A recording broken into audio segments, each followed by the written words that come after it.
kind of a gruesome thought. Yeah. But so that's going to be kind of interesting. Absolutely, yeah. No, that's great.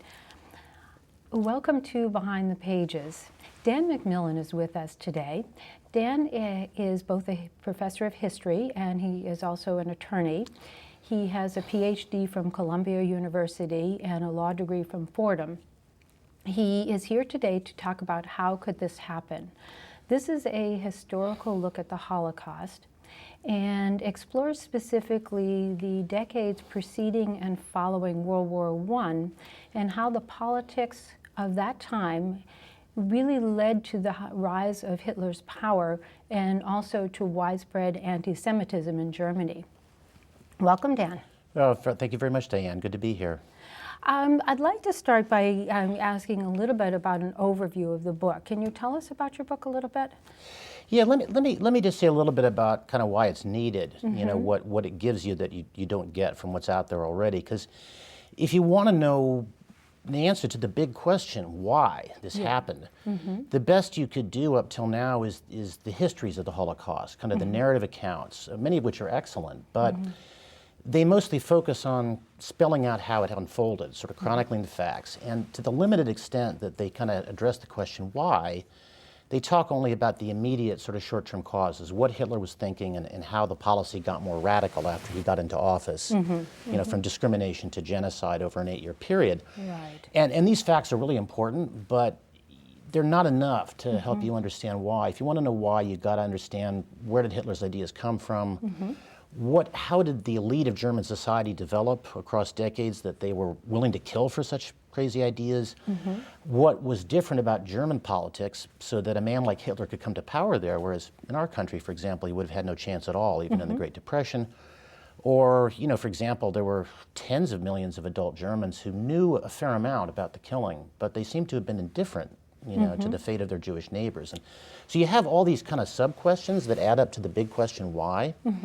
And really what my book does is it gathers up all the answers that historians have supplied in specialized books to all these sub-questions, all the books on anti-Semitism and on racism and on psychological factors and on Hitler and 19th century German politics and all these about a dozen different causes, I would say, of the Holocaust altogether, and it draws them all together in kind of a coherent overarching synthesis, a coherent answer. Why do you think that there have not been books prior to this that look at these historical factors? You know, I think that people have hesitated to pull it all together the way I've done. There's been almost a kind of taboo, and it comes from many sources, I think. One is humility. The event is just so terrifying and so awe-inspiring for all of us, for reasons. I think the Holocaust is kind of unique among genocides, which maybe we can get to, but it's uniquely terrifying for people. The great historian Raoul Hilberg said he never asked big questions about the Holocaust. He asked small questions. He was afraid that if he asked a big question, he'd end up with a small answer. So that's the humility component. There's also the fear that if we explain fully why these people did what they did, we'd diminish their guilt. We'd make excuses for them. I think there's an impulse to kind of honor the victims and their suffering, to say this was just so terrible, it escapes human understanding. And I think finally it's just so frightening to us that I think that we're afraid that if we pull all the facts together, all the answers together and tie it all up, that we're going to end up learning something about ourselves that we can't live with. And I think one of the reasons why I end up being the one to do this, I guess, is just that I'm such an optimist about people. I was always confident I was going to arrive at an answer that would kind of leave my optimism intact, and I was never. And did it? You know, it left my optimism stronger than ever before. I mean, I don't talk about this much in the book, but I have to say that the most important sort of single conclusion of my book is that, you know, you should not generalize from this to some sort of pessimistic conclusion about human nature or our capacity for progress or what human beings are like. You have to see this as a perfect storm of about a dozen factors that came together in a way that was just so incredibly improbable. It was possible, we know, because it happened. Right. But it was about as unlikely as anything can be. And it is human behavior, but it's not typical human behavior. And so once I felt that I really understood Yeah. And I only fully had that understanding once I finished the book. Then I said, I can really live with this. This is horrifying, but this is not our destiny, you know. And altogether. And is that part of your goal, is for people to understand what kinds of things politically can happen that could lead to allowing this to happen to your neighbors? Well, I think definitely, you know, by dissecting the event, you definitely learn a fair amount about things that you need to do to prevent, you know, genocide in future. You know, that's definitely part of it. But I guess mostly I had to understand why. For you know, when I read my first book on the Holocaust when I was 14. It was The Murder is Among Us by Simon Wiesenthal. It's one of the first books for the general public about the Holocaust. Yeah. And I kind of knew immediately that the Holocaust calls into question the meaning of our existence, because the killers made this really, really dramatic statement through what they did and what they said, and on the scale that they did it, that human existence really, it has no inherent meaning or value or significance at all. They were just completely nihilistic in their morality. And I kind of grasped this. It was threatening to me. And that's kind of why you know, it was so important to me to understand why. That's a big part of why I studied German in high school and German in history in college, and got my PhD in German history and became a professor. And you're not, we should point out, you are not Jewish yourself. I'm neither Jewish nor German. Yeah, I'm Scottish, you know, so Scotch-American, so. Hitler's racist and anti-Semitic beliefs, which really radicalized the the Nazi Jewish policies between 1933 and 1942, have been covered in other books. And you sort of just do a brief review of that in your first chapter. Where does your book go on from there? You know, I then, well, the second chapter talks about my argument about how the Holocaust is unique and different from other genocides, which maybe we can circle back to. But then I really take the story back to mid-19th century Germany and pose the question, why didn't Germany become a democracy until 1918? Because that delay in democratization is a big part of understanding how someone like Hitler could come to power. And the other, I guess the other factor is that in Germany, which was an authoritarian political system when it was founded as a united country in 1871, the pressure for democracy comes almost entirely from the Socialist Party, which is very radical and very Marxist. And so what happens is when democracy finally comes in 1918, most Germans really are not happy about democracy because in their minds it's equated with socialism, which they've been terrified of all this time. Right. And then this newly found democracy, which has a lot of voters who are not happy about democracy, only gets 10 years in existence before the Great Depression hits. Yeah. So it has no time to establish its legitimacy among the German people to gain acceptance. And we should point out that was only a year after the Bolshevik Revolution in Russia, in which all of the elite basically lost either their lives and certainly all their land and money, and so elite Germans stood a lot to lose. The fear of communism of Marxism gets dialed up ferociously. Yeah. Exactly, it's an excellent point. And in any way, I just wanted to finish that one thought. Yeah. So the Great Depression hits, the German people are not really schooled in democracy, committed to democracy. This is kind of the best explanation for why, in the same economic circumstances, we get FDR, they get Hitler, an authoritarian, party. But I want to pick up on what you were saying about the importance of communism and the fear of communism, because that's the anti-Semitic belief that led to the murder of the Jewish people was the belief that the Jews were the source of Marxism and of communism. And Hitler ultimately murdered the Jews, partly because he thought the Socialist Party had made Germany lose the First World War, and since Jews control the socialists, the Jews are responsible, and because he believed that there was a worldwide Jewish conspiracy, and when he invaded the Soviet Union, he was going to crush that conspiracy and get rid of all the Jews and get rid of communism, the threat, forever. Where does this idea come from? That the Jews are it comes out of a political strategy by Germany's ruling class going back to the 1890s. The Socialist Party is growing rapidly, they're afraid of it, and part of their way to contain it is to say socialism is a creature of the Jews.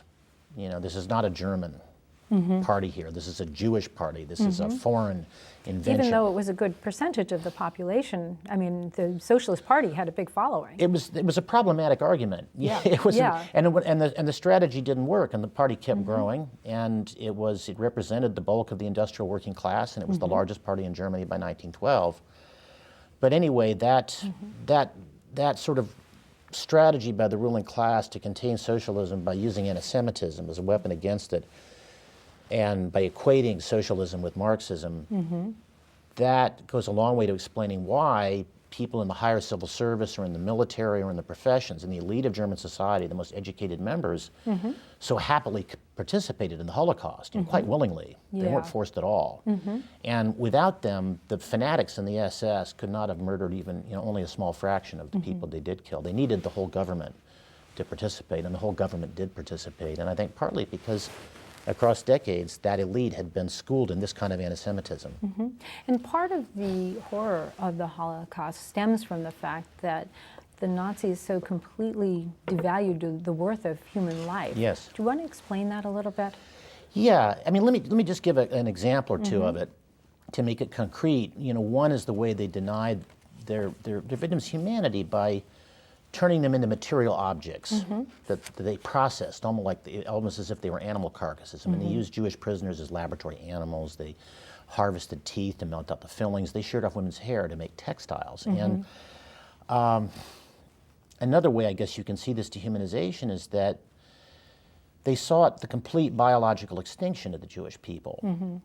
Really, they hoped to kill every single one on earth. And they talked about the Jews as if they were a virus. They used that kind of language, and they thought about the Jews the way public health officials used to think about smallpox. It's a virus. We hope to completely eradicate it so that it will never, ever, ever grow back anywhere on earth. And so that's an example of kind of this extreme devaluation of human life that you raised. And so where does this come from? What makes this possible? Partly, I think it's the devaluation of life in World War I. 10 million young men die in combat. That's pretty pointless, and 2 million of them are German. It lowers the bar for violence in Europe. It lowers the value of human life. A second factor is, and I think the second factor that's very important is that racism back then was completely respectable.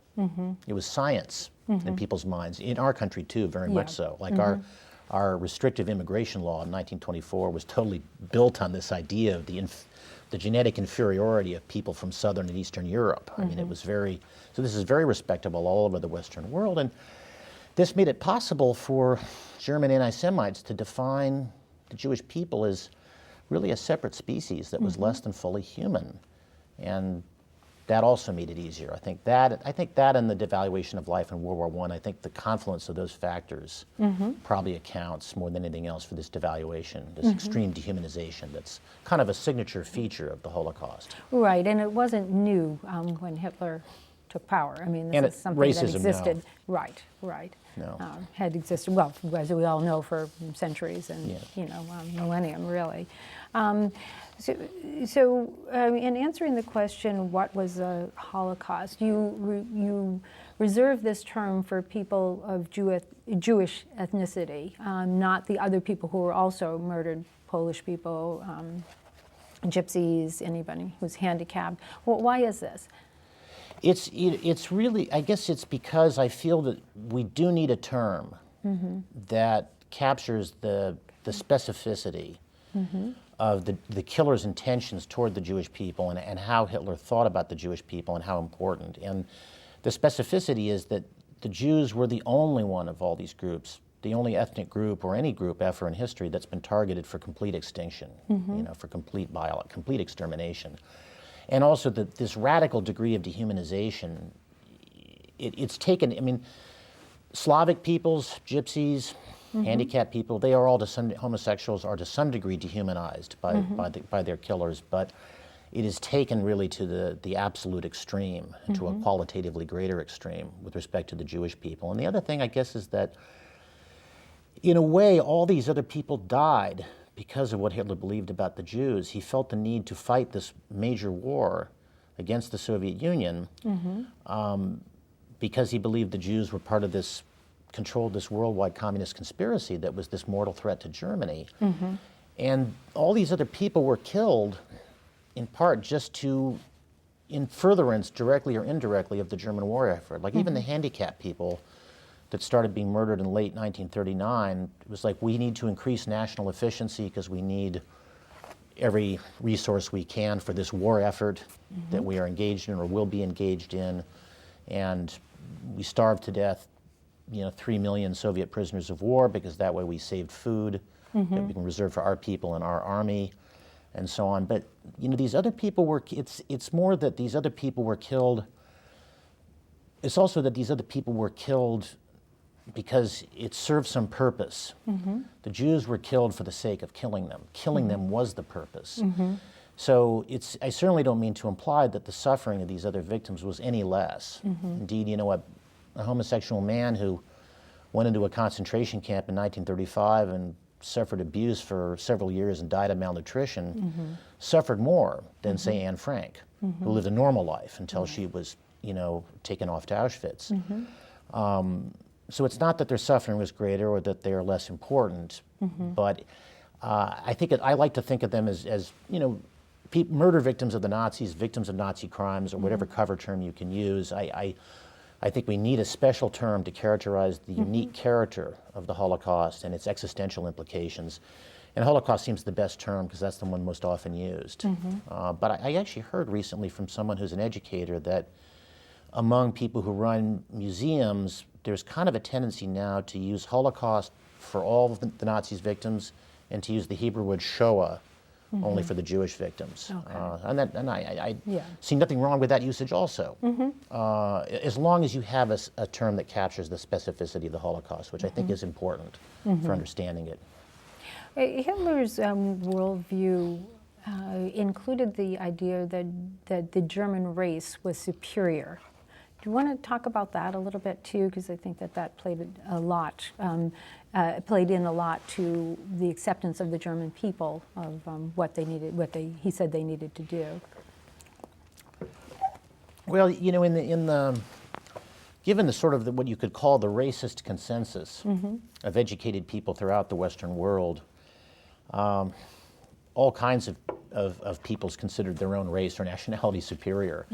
And Hitler and many people, particularly in the right wing of German politics, were no exception. I think that's maybe what is perhaps more essential than the notion of superiority, as much as he liked to proclaim that, and they liked to celebrate that and imagine it, was the belief that in what we would call racial Darwinism, that history is the struggle for survival between races, and the superior races flourish and the inferior races are exterminated, and over time this improves humanity, the same way that the struggle for survival of the fittest, struggle for survival in the wild sort of turns apes into human beings. And so Hitler was really, he had a particularly harsh view of this struggle, saw it as just completely inevitable and merciless and extremely bloody. His experience in World War I probably would have given that edge to that kind of thinking. And but he believed that the Germans had these two big disadvantages in their struggle for survival. One was they were divided against each other by the Jews, by Marxism, promoted by Jews, and setting social class against social class. So the Jews have to be somehow removed from German society, so to make Germany strong and united. And the other is that Germany is too small, not enough people, not enough coal and steel, can't make enough tanks and airplanes, which in fact is exactly how they lost both world wars. They were too small and they bit off more than they could chew. And so thus he had this idea, I'm going to invade the Soviet Union and kill two birds with one stone, destroy the Jewish communist conspiracy, headquartered in Moscow, and annex all of European Russia, all the way to the Urals. And this is the term Lebensraum that your viewers will be familiar with. It means living space. And it's the idea that they're going to conquer all this territory, all these natural resources, all this war-making potential, all these factories, all these steel mills, and they're going to kill or drive out most of the Slavic inhabitants, the Russians and Ukrainians or Balts or whatever, settle all these German farmers on huge landed estates, all this stolen land, and these farmers are going to breed large, prosperous families, which means a lot more sons, which means more soldiers for Germany's wars of the future. And in this way, Germany becomes enlarged, and in that way will become invincible in the struggle for survival that is ongoing and will never cease. That's really kind of what leads to all the bloodshed. Exactly, and that's why he needed World War II to happen. That's right. Because he wanted Germany to be a huge country. I mean, that's right. Yeah.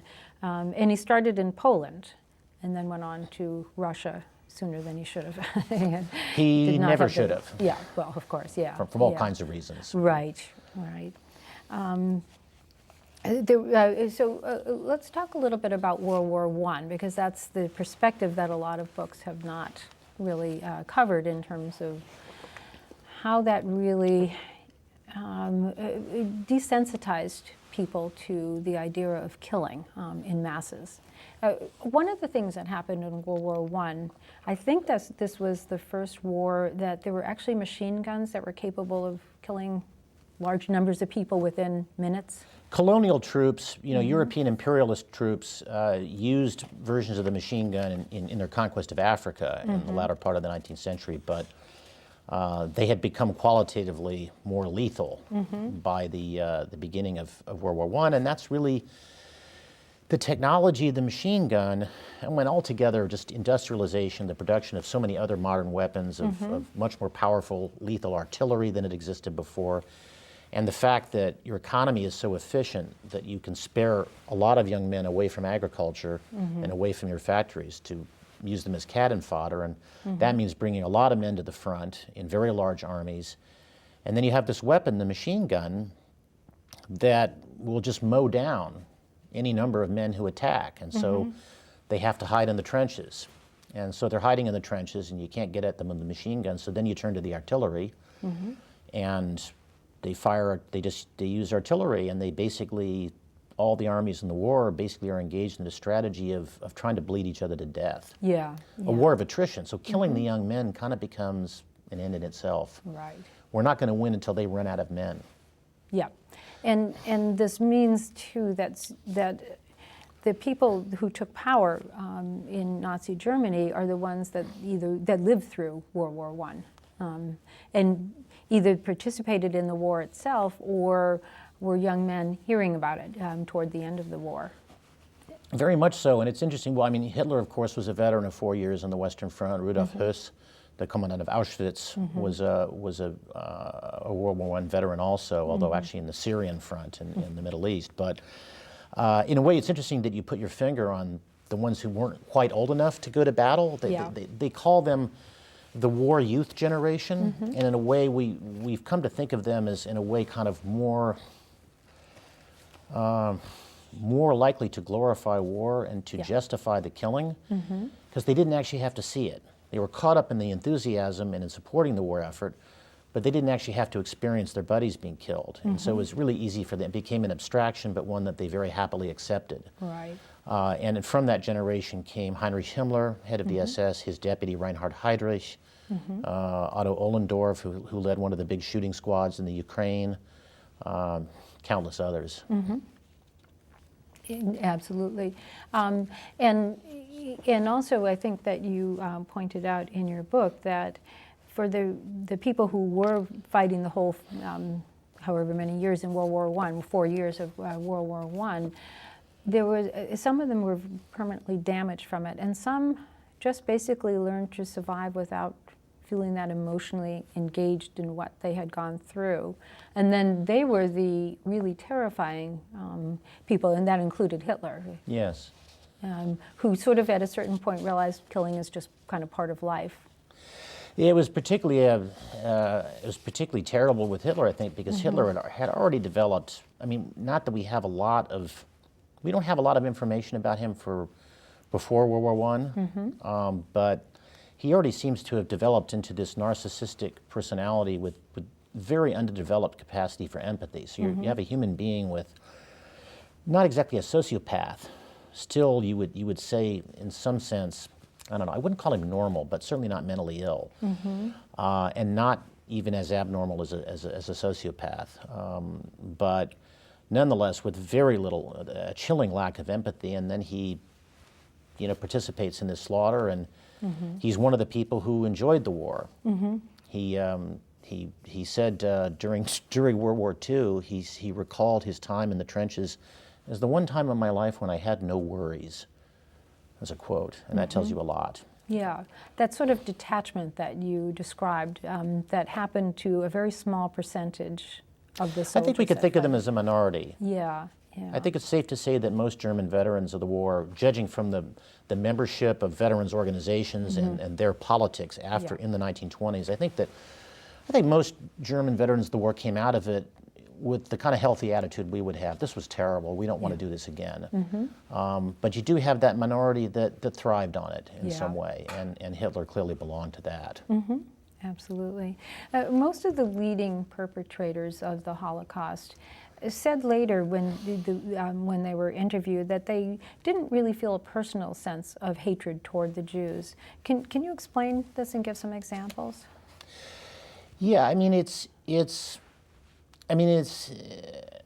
to some degree it's strange credulity. I'm sure they did feel some, but it is important to recognize that hatred was not the driving motive. That wasn't the signature mental state. And I think it's because they didn't see them as human, or as less than fully human, and so killing them was nothing to feel anxious about.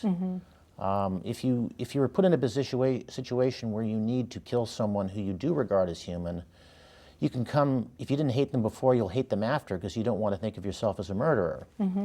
That's a common phenomenon in many atrocities. Killers kill reluctantly at first, then eagerly afterward because they acquire hatred to rationalize and to deal with this anger.